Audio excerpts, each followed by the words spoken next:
This is Bill Green, head pastor of St. Paul Missionary Baptist Church, located in Harrisburg, Pennsylvania, also the founder of the 2019 movement, and I want to share a couple of thoughts with you.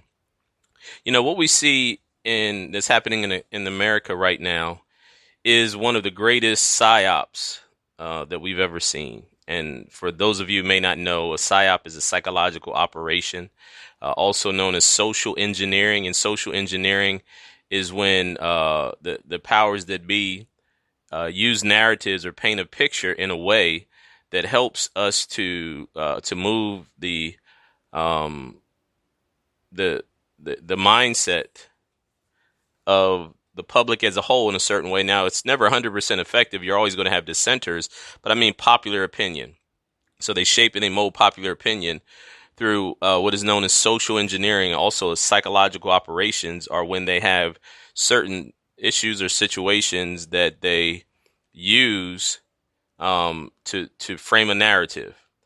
And it's a shame because one of the ways that you can find out, or one of the ways that you see that what is happening around us is social engineering, is that every time recently when they have these incidents that a black unarmed male, or so to speak, gets shot by a white cop, they never give all the information out at first. They only give you small snippets of information, and what it does is it provokes an emotional response, and then when more of the information comes out, then the narrative changes. The story is not what we have originally been told it was. But because of the heightened sense of bitterness, anger, and unforgiveness in the black community, we're very easily manipulated. We're very easily provoked emotionally, and they know that, which is why they only give you small snippets of information. For instance, this gentleman who just got shot in Kenosha, Wisconsin, they show you a 15 or 20-second clip of him reaching in the car, turning his back on the cop, and the cop shooting him 7 times.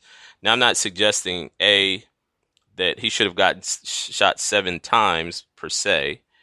But when you look at the overall picture, that this person had a long criminal history. As a matter of fact, the cops were called in response to a lady who had accused him of sexually assaulting her. He had been accused of sexually assaulting, there was a warrant for his arrest already for him sexually assaulting a 15-year-old. He was in his 20s, sexually assaulting a 15-year-old girl. And so the girl who called the police said he had stolen her keys. He was trying to. She felt like he was going to harm her, et cetera, et cetera. So that's more of the story. And the reason they had handcuffed him to the bed once he was in the hospital after he got shot and got paralyzed was because he was under arrest. He was under arrest. He was being incarcerated, taken into custody, which is why they handcuffed him, and they didn't just let. And I know what people will say, well, he was paralyzed, but he's still under arrest. Right. So those are the facts of the matter. But again, the reason, or the way you can tell that it's a psychological operation, is because of the fact that they only give you small bits of information. All of the information, it was available from the beginning. Why do they only show you 20 seconds or 15 seconds? It's because they are promoting a narrative. They know they can evoke your emotions in a way that causes. So now we have black people rioting. They're on a heightened sense of tension. One of the things I thought was ironic as well is the WNBA decided not to play. Like the whole league shut down because of the shooting in Kenosha, Wisconsin. Again, without all the information, only being spoon-fed information, because I am quite sure that the majority of the WNBA players, which is the Women's Basketball Association, I am sure that the majority of these women would not have protested on behalf of a man who had a record of raping and sexually assaulting women. I'm pretty sure that they wouldn't have if they had all the information. But instead of waiting for the information, they reacted emotionally. And instead of the information being given in a proper context, they just give you enough to provoke you without thinking. We move, we react. And now we have all this destruction in Kenosha. And I believe several people have gotten killed as well because of the violence in Kenosha. Right? Those are the facts. Now, another thing I want to share is, and I've been addressing this recently.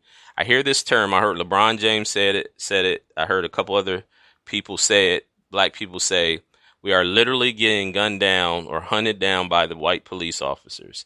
And that's a horrible statement to make for several reasons. First of all, it is untrue. It's factually inaccurate. It is very much wrong because of the fact that um, instead of emotions, let's look at facts.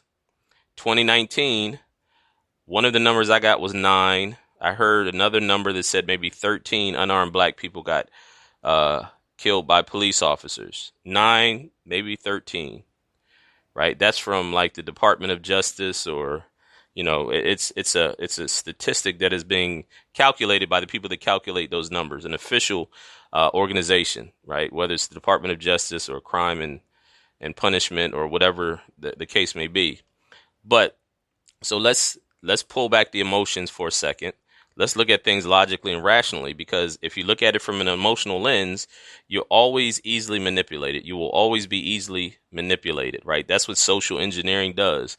That's why they paint a narrative to evoke an emotion in you and to shape your reality, right? So when people say we are literally getting hunted down every day, it's factually inaccurate because maybe 9, maybe 13 unarmed people, black people, got killed by white cops. Now, 1 is too many. So I want to say that, one unarmed person getting killed by cops is too many.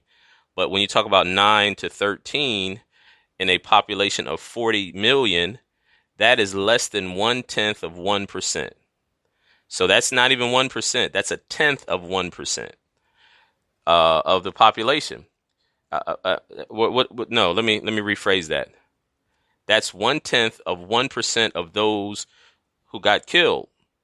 And what you have to understand is, in the black community, even if a white cop never shot another unarmed black person, we would still have the highest homicide rate in the country, and the highest percentage not only of victims but of perpetrators.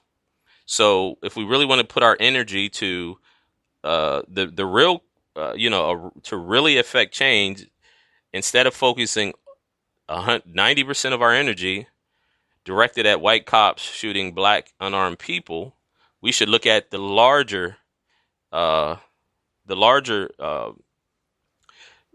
reasons that black unarmed people get killed, or black people get killed, I should say, period. That's where we should put more of our energy to. That it just really doesn't make sense to have so much energy and so much emotions involved in trying to address the 1/10 of 1%. Again, 1 is too many, but it's just, and so this idea of we are literally getting hunted down is just, it's a horrible thing to say, because can you imagine what that does to a person psychologically if I were to believe that? Or if I were to promote that idea that we're getting gunned down every day in America? What a horrible place it would be. And how would I live my life at that point? Every time I go out of my house, then there's a good chance I'm going to get killed by a white cop based on that statement. And that's not true. It's factually inaccurate. It's very misleading, and it's a very dangerous and detrimental statement to make. But that's the narrative that's being promoted. And so you hear people giving these testimonials of how every day I fear for my son getting shot by a white cop. And the chances of that happening are minuscule, very, very small, right? Also in 2019, about 18 to 20 white unarmed people got shot by cops. So that means that more unarmed white people got killed by cops than blacks. Again, 1 is too many, right? We've already established that 1 is too many. But think about it from this standpoint. How come they never show you the white person that got killed? They're only showing you the black people because they are promoting a certain narrative. They're trying to stir up fear and hatred and mistrust and all those other types of emotions. And that's dangerous. Shouldn't happen, right? So anyway, let's move forward. The main reason why I really felt like we need to keep talking about this, because when we don't have these conversations from a logical, larger, accurate perspective, then those who frame the narrative are going to do it from a place of trying to fan the flames of hatred, animosity, and anger. It's very self-destructive. And so we have to be the ones who take the forefront and to guide the conversation. because we're going to do it from me personally, I want to do it from a kingdom mindset, a historically accurate, factually accurate, logical perspective, not based on emotions, because when we do things based on emotions, we'll always get to the wrong place. But anyway, understanding race and how important it is for us to understand this whole dynamic or the social construct of race, because, and I've said this over and over again, there's actually no such thing as race, right? Race is a social construct. It was originally race studies and whatever was actually created the study began in Europe, and it was done as a way to oppress a certain group of people. So you have this perpetuation of the idea that the black race was less evolved than the white race, right? White European race. That's where you get the idea of white supremacy from.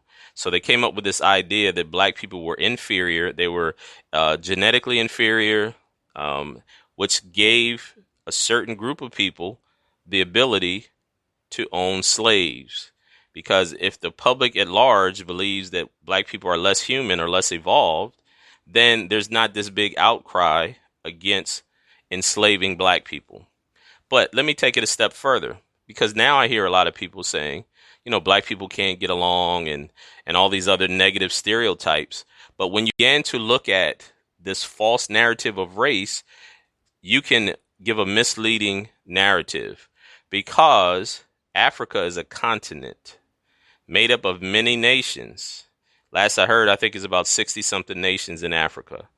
When you talk about the enslaved people here in America, most of them, very little of us, me included, know what nation your family came from. And so because there's many different nations, you can't clump them all into one race, because then you're able to promote the narrative that white people are evil, black people are not evil, right? And that's not true. If you start to look at things from nations instead of races, then it gives you a better perspective and insight into the human condition.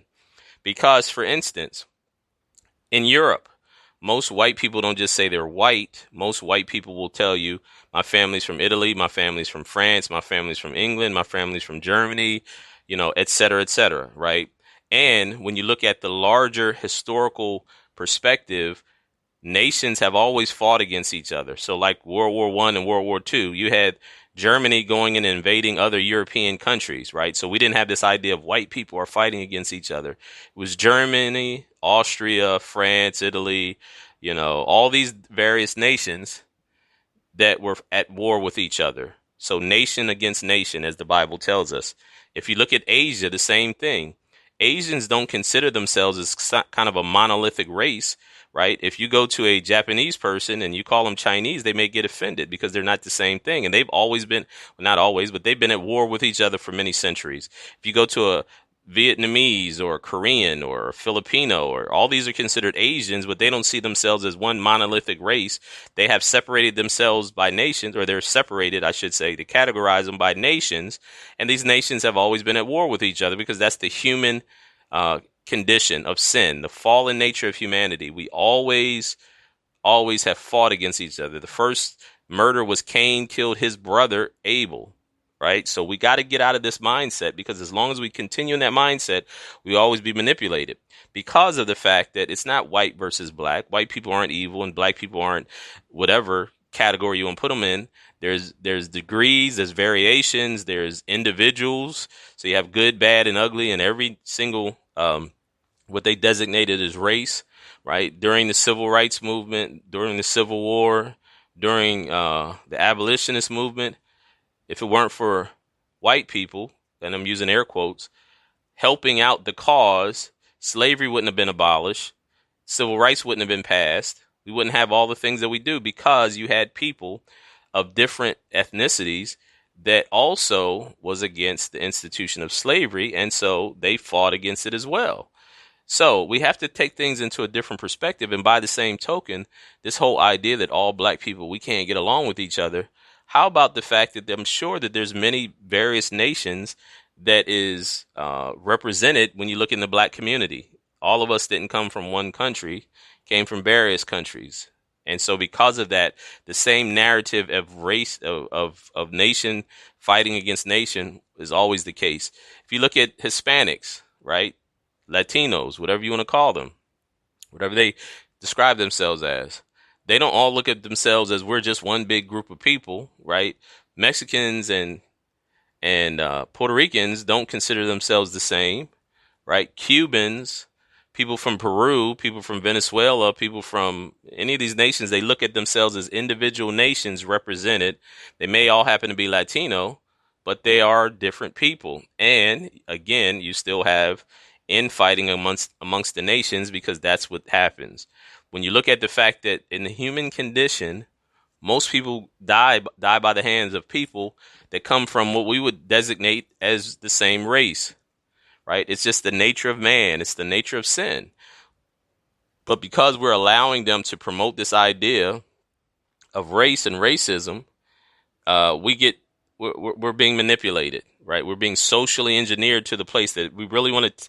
People are trying to tear the fabric of this country apart. And so for people to say, oh, America's a racist nation, it's a false narrative, but it's being promoted by the people that literally want to tear down this country, right? They want to tear down our republic, our way of living, and they've said it. I mean, it's documented, it's well documented. It's not something that I'm coming up with. If you understand, like the Black Lives Matter movement, which is based on Marxism, the whole ideology of Marxism is destroying capitalism, destroying the nuclear family so that there's no private property ownership and the state owns everything. Now, they will try to suggest to you that the state is some kind of collectivism, but the state becomes the government. Just ask the people from Russia. Just ask the people from China. And so those people who are trying to promote that idea, this false narrative that somehow or another Marxism is the way to go, they say in their writings that their goal is to destroy capitalism. We live in a capitalistic society. They say that they want to do away with private property ownership. So when you have people going in, rioting and burning down buildings and breaking in stores and looting, that is part of the Marxist ideology of destroying capitalism. Right. When you see these things happening, so in order for them to seize power and control, they have to come up with this whole idea of pitting people against each other. And they have this thing called critical theory. Critical theory is important because what critical theory does is it criticizes the current power structure in a way to tear it down to reestablish their power structure. It's an age-old deception. It's an age-old strategy that's used. That's how they took over in Russia. Now, here's the interesting thing about it. In Russia, they used a different narrative. So the narrative in Russia were the people were poor and the workers were being mistreated. So they pitted the proletariat, the bourgeoisie, the working class against the bourgeoisie. And the bourgeoisie are the property owners, the middle class and upper middle class people, right? So they told the workers that it's the middle class and upper middle class, the business owners, property owners, the wealthy people that are oppressing you. And so there needs to be a violent uprising for you to overthrow the power structure. They just pitted one group against another, right? Separated into categories. That's what the Bible tells us of Satan. He separates us into categories, right? Accuses us to each other and has us fighting each other. In America right now, a part of it is capitalism as well. They're trying to tell you that the only reason rich people are rich is because because they took from poor people. This whole idea that capitalism and wealth is bad, so they have to redistribute wealth, which is socialism, or they have to tear down the capitalistic structure so that there's just a shared wealth. That's what the foundation of the ideology behind that is. And so that's what you see manifesting, right? But what they don't tell you is many of these wealthy people got wealthy making society better. For instance, John D Rockefeller, and he did a lot of bad stuff, and I've talked about it. He was a globalist. He had different ideologies that I strongly disagree with. But one of the main reasons that he got wealth is because in the gasoline industry, he made it so that gasoline could be more easily available, which drove the gas prices down, right? Supply and demand. When you have a larger supply, it drives the prices down. And then it made it easier for people to access gasoline. If you look at someone like Steve Jobs or Bill Gates, and I have a lot of problems with Bill Gates and a lot of the things he promotes, the ideology he promotes. But one of the things Bill Gates did, he got wealthy through building up Microsoft, but he made people's lives much easier. So you have computers, and many of you may or may not, and I'm kind of dating myself.